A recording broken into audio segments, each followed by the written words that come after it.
धनिया रे बड़ा बढ़िया तो जामल बा साग। लहसुनो ठीके बा। हाँ वो कुछ बढ़िया बाटे। साग जाम गल बा एमे। चलो चल बनी आज घूम लेही तनी। अरे दिल जे बनावल पगल होई। अरे दिल जे बनावल पगल होई। मरद के काम नहीं अलई तो हगल होई। अरे दिल जे बनावल चलो तने फोन सिवान। अरे ऐसे जे दुख बहुत एक बार जिंदगी में पैसा के मोल आज। अरे यही जे बुझाता रोत ननका बड़का रोज पिटाता। रोत ननका बड़का रोज पिटाता। हमसे बोले अरे बतियावे के परी। दिल देवरो संग तोहारा लगावे के परी। दिल देवरो संग तोहारा लगावे के परी। देवरू तोहरा के लतन मुकन लतियावे के परी। अरे भौजी कुछ कोल हो का तू हमरा के? ना रोग हम कहाँ कुछ करनी हम। अच्छा ये बात बाटे। अच्छा ठीक बाटे। ए भौजी हमू खोटी। हाँ खोटा हम आज बनी खोटा है ना। खोट के तोरे खाने में डाल दी। ना ना ना ना ना ना हम तोहर ना ले ना। ना हम तोहर ना ले। ए भौजी हम बहुत बढ़िया खोटी ला हो। तू अथुआ बथुआ लहसुन प्याज कुल कबार के धो देला। हे भगवान जी। लहसुन प्याज जी खोटे आइल बड़ा कि बथुआ खोटे आइल बड़ा है काबिली रहिला बा। ए भौजी जान तो कोना बथुआ रहेला ढेर ज्यादा। जब भर गांव का महरारू मर बैठा ना वही गांव वही खेत में बड़ा बथुआ रहेला। हे छी छी छी। अरे तू कहां का बात बतिया देला मर्दे? का कहत लो? एकदम बुरबा के हो का? का कहत? एकदम गधे हो का? अच्छा गाधा है। हां गाधा बहुत देखन बाजारिया में गोरन है ना बड़ा गाधा रहना हस। अरे ऊ गधा ना उल्लू का पट्ठा। अच्छा पट्ठा कोलू हो तो पट्ठा तो हम हई अपन बाबू का एकदम शेर है पट्ठा। अच्छा ये बताओ कि तू पागलो होगा कि बहिरो होगा? पागल? हाँ अरे भाऊजी तू टेंशन मत ला। तू पागल सागल ना यहाँ से तू साग खोटा हम तोहरा के साग खोट खोट के दे तनी ठीक बा?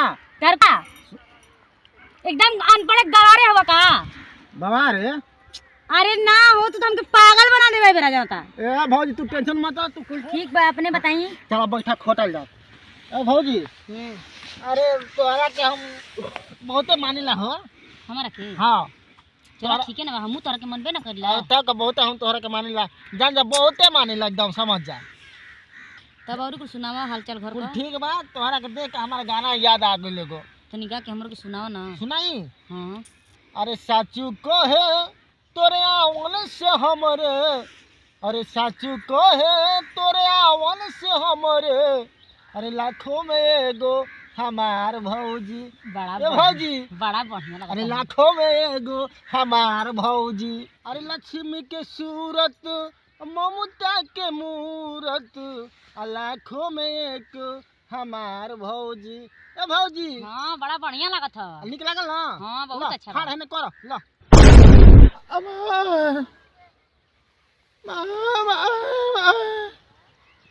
हां तू जल्दी जल्दी तू कर हम खोट खोट देते तोरा ठीक बा? कबे का तो कहत नहीं बतिया खोट खोट देता नहीं खोट खोट देता नहीं हमार मुनिया के कुछ देते नहीं खा। अरे भौजी तू